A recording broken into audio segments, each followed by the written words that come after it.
നിന്ന നിൽപ്പിൽ പ്രേക്ഷകരെ അത്ഭുതപ്പെടുത്തി അഭിനയത്തിന്റെ വ്യത്യസ്ത ഭാവങ്ങൾ അവതരിപ്പിച്ച വിജയരാഘവൻ. അതേ സ്കെയിലിൽ പകരം നൽകി ആസിഫ് അലിയും അപർണ ബാലമുരളിയും. ഇതുവരെ കണ്ടിട്ടില്ലാത്ത വേഷത്തിലും രൂപത്തിലും ജഗദീഷ്, ഇവരോടൊപ്പം അശോകനും. പേരുപോലെ അത്ഭുതപ്പെടുത്തും കിഷ്കിന്ധാകാന്ഡം. കക്ഷി അമ്മിണിപ്പിള്ള എന്ന പേരുകൊണ്ടും പ്രമേയം കൊണ്ടും വ്യത്യസ്തമായ ആദ്യ സിനിമ പോലെ വീണ്ടും വിസ്മയിപ്പിക്കുകയാണ് ദിൻജിത്ത് അയ്യത്താൻ. കൂടെ എഴുത്തുകാരനും ക്യാമറമാനുമായ ബാഹുൽ രമേശും. ശ്വാസം പിടിച്ചിരുന്നു പോകുന്ന രണ്ടാം പകുതി അവസാനിച്ച് ടൈറ്റിൽ തെളിയുമ്പോൾ കാഴ്ചക്കാരൻ അറിയാതെ കൈയടിച്ചു പോയിട്ടുണ്ടെങ്കിൽ അത് മേക്കിങ്ങിന്റെ മികവ്. ദീർഘനിശ്വാസമോ ആശ്വാസമോ പ്രകടിപ്പിച്ചല്ലാതെ ഒരു പ്രേക്ഷകനും തിയേറ്ററിൽ നിന്ന് പുറത്തേക്കിറങ്ങില്ല. രാമായണത്തിലെ കിഷ്കിന്ധവുമായി സിനിമയ്ക്കുള്ള ആകെ ബന്ധം കുറച്ച് കുരങ്ങന്മാരുണ്ടെന്നതാണ്. മനുഷ്യരെ പോലെ ഈ കുരങ്ങുകളും തകർത്ത് അഭിനയിച്ചിട്ടുണ്ട്. പ്രമേയം കൊണ്ടും ആഖ്യാനം കൊണ്ടും കാഴ്ചപ്പാട് കൊണ്ടും നിർമ്മാണ രീതി കൊണ്ടുമെല്ലാം അത്ഭുതപ്പെടുത്തുകയും ഉയരങ്ങളിലേക്ക് സഞ്ചരിക്കുകയും ചെയ്യുന്ന മലയാള സിനിമയ്ക്ക് ഒരു സംഭാവന കൂടി നൽകുകയാണ് കിഷ്കിന്ധാകാന്ഡം. ലെവൽ ക്രോസും അഡിഗോ സമീഖയും കടന്ന തന്റെ അഭിനയ ജീവിതത്തിലെ മറ്റൊരു മനോഹരമായ കഥാപാത്രത്തെ കൂടി ആസിഫ് അലി പ്രേക്ഷകർക്ക് സമ്മാനിക്കുന്നു. അയാൾ തന്റെ കഥാപാത്രങ്ങളിലൂടെ കരിയർ ഗ്രാഫ് ഉയർത്തുകയാണ്. തനിക്ക് തന്നെ പിടികിട്ടാത്ത വിജയരാഘവൻ കഥാപാത്രം അപ്പുപിള്ളയെ പോലെ സിനിമയും ആദ്യഘട്ടത്തിലൊന്നും പ്രേക്ഷകർക്ക് ഒരു പിടിയും കൊടുക്കുന്നില്ല. പതിഞ്ഞ താളത്തിലാണെങ്കിലും കിഷ്കിന്ധയിലൂടെ പ്രേക്ഷകരെ കൂടെ കൊണ്ടുപോകുന്നുണ്ട്. പ്രേക്ഷകർക്കെന്ന പോലെ കഥാപാത്രങ്ങൾക്കും നടക്കുന്നത് എന്താണെന്ന് അറിയുന്നില്ലെന്ന് തോന്നും. പട്ടാളത്തിൽ നിന്നും വിരമിച്ചെത്തിയ അച്ഛനും അയാളുടെ മക്കൾ രണ്ടാമൻ അജയചന്ദ്രനുമുള്ള വീട്ടിലേക്ക് വിവാഹം കഴിച്ചെത്തുന്ന അപർണ ബാലമുരളിയുടെ അപർണ എന്ന കഥാപാത്രത്തിലൂടെയാണ് സംവിധായകൻ പ്രേക്ഷകനെ കൊണ്ടുപോകുന്നത്. ചുറ്റും മരങ്ങളുമായി വലിയ പറമ്പിൽ ഒറ്റക്ക് നിൽക്കുന്ന ആ വീടിന്റെ അതിരിനപ്പുറം റിസർവ് ഫോറസ്റ്റ് ആണ്. അപ്പുപിള്ളയുടെ മകൻ വനംവകുപ്പിൽ ജീവനക്കാരനാണ്.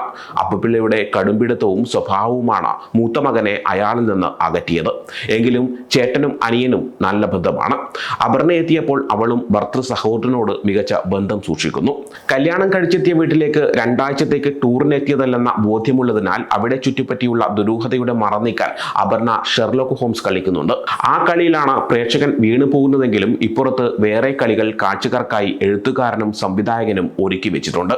പട്ടാളക്കാരനായ അച്ഛൻ അപ്പുപിള്ള ഓർമ്മയുടെയും മറവിയുടെയും ഇടയ്ക്കുള്ള അവസ്ഥയിലൂടെയാണ് കടന്നു പോകുന്നതെങ്കിലും അയാളത് ഒരിക്കലും സമ്മതിക്കുന്നില്ല. പ്രേക്ഷകർക്ക് മുമ്പിലേക്ക് പുതിയ വഴിവെട്ടിയെത്തുകയാണ് കിഷ്കിന്ധാകാന്ഡം. വയനാട് കണ്ണൂർ ജില്ലയുടെ അതിർത്തി ഗ്രാമത്തിലാണ് കഥ നടക്കുന്നത്. അതുകൊണ്ട് തന്നെ കഥാപരിസരത്ത് വനം വകുപ്പും പോലീസ് വകുപ്പും തണ്ടർബോൾട്ടും റിട്ടയേർഡ് പട്ടാളക്കാരും നക്സൽ പ്രവർത്തനങ്ങളും എല്ലാം ചേർത്താണ് കഥയൊരുക്കിയിരിക്കുന്നത്. എന്നാൽ ഇവരിലേക്കൊന്നും കഥ വല്ലാതെ ചായുന്നുമില്ല. ഒരു വലിയ വീടും അതിന്റെ പരിസരങ്ങളെയും അവിടുത്തെ ജീവിതങ്ങളെയും ചുറ്റി മരങ്ങളിലെ താമസക്കാരായ കുരങ്ങന്മാരെ പോലെ സിനിമയും ഒരു കൊമ്പിൽ നിന്ന് അടുത്ത കൊമ്പിലേക്ക് ചാടുന്നു. ഓർമ്മയ്ക്കും മറവിക്കുമിടയിലെ റിട്ടയേർഡ് പട്ടാളക്കാരന്റെ വേഷത്തിൽ വിജയരാഘവൻ നടത്തുന്ന പ്രകടനം സിനിമയെ മറ്റൊരു തലത്തിലേക്ക് എത്തിക്കുന്നുണ്ട്. തനിക്ക് ആവശ്യമുള്ളത് ഓർക്കാനും വേണ്ടാത്തത് മറക്കാനുമുള്ള സൗകര്യത്തിൽ അയാൾ ജീവിച്ചു പോകുമ്പോൾ അനുസരണയുള്ള മകനായി ആസിഫ് അലിയും പ്രേക്ഷക ഹൃദയം കീഴടക്കും. അജയചന്ദ്രന്റെ ഉള്ളിലുള്ള വിങ്ങലുകൾ മുഴുവൻ ആസിഫ് അലി തന്റെ മുഖത്ത് വരച്ച് ചേർത്തിട്ടുണ്ട് എല്ലാ സമയത്തും. ബോംബുണ്ടാക്കവെ പൊട്ടിത്തെറിച്ച് കൈകൾക്ക് പരിക്കേറ്റ വനം വകുപ്പ് വാച്ചറായി ജഗദീഷ് വളരെ വ്യത്യസ്തമായ വേഷമാണ് കിഷ്കിന്ധാകാന്ഡത്തിൽ കൈകാര്യം ചെയ്തിരിക്കുന്നത്. അയാൾ ഒരു പഴയ നക്സലൈറ്റ് പ്രവർത്തകൻ കൂടിയാണ്. സിനിമ സഞ്ചരിക്കുന്ന വഴികൾ പ്രേക്ഷകർക്ക് അത്ര പരിചിതമായിരിക്കണമെന്നില്ല. എന്നാൽ തപ്പിത്തടയാതെ ദിൽജിത്തും ബാഹുൽ രമേശിനുമൊപ്പം വിജയരാഘവന്റെയും ആസിഫ് അലിയുടെയും അപർണയും കൂടെ പ്രേക്ഷകരും സഞ്ചരിക്കും. തിരുനെല്ലിയിലാണ് തങ്ങളുള്ളതെന്ന് പ്രേക്ഷകനും കരുതും. സിനിമയ്ക്കൊപ്പം സഞ്ചരിക്കുകയാണ് മുജീബ് മജീദിന്റെ സംഗീതം. എഡിറ്റർ സൂരജ് ESന് ദൃശ്യങ്ങളെ ചേർത്ത് വെച്ച് കാഴ്ചക്കാരനെ അനുഭവിപ്പിക്കാൻ സാധിക്കുന്നു. തിരക്കഥാ രചയിതാവ് ക്യാമറമാനാണെന്നത് സിനിമയ്ക്കേറെ ഗുണം ചെയ്തിട്ടുണ്ട്. തങ്ങളുടെ മനസ്സിലുള്ള കാഴ്ചകൾ ക്യാമറമാനും സംവിധായകനും പ്രേക്ഷകരിലേക്ക് എത്തിക്കുന്നതിൽ വിജയിക്കുന്നത് ഈ കാരണം കൊണ്ടുകൂടിയാണ്. ഈ സിനിമയിൽ പ്രേക്ഷകരെ അത്ഭുതപ്പെടുത്തുന്ന മറ്റൊരു കാര്യം കൂടിയുണ്ട്.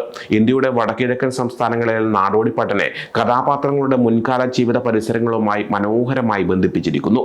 വരികളോ അർത്ഥമോ മനസ്സിലായില്ലെങ്കിലും ദൂരെ കേൾക്കുന്ന ആ പാട്ട് ആസ്വദിക്കാൻ മലയാളിക്കും സാധിക്കും. ഗുഡ്വിൽ എന്റർടൈൻമെന്റ്സിന്റെ ബാനറിൽ ബോബി ജോർജ് തടത്തിലാണ് കിഷ്കിന്ധാകാന്ഡം നിർമ്മിച്ചിരിക്കുന്നത്.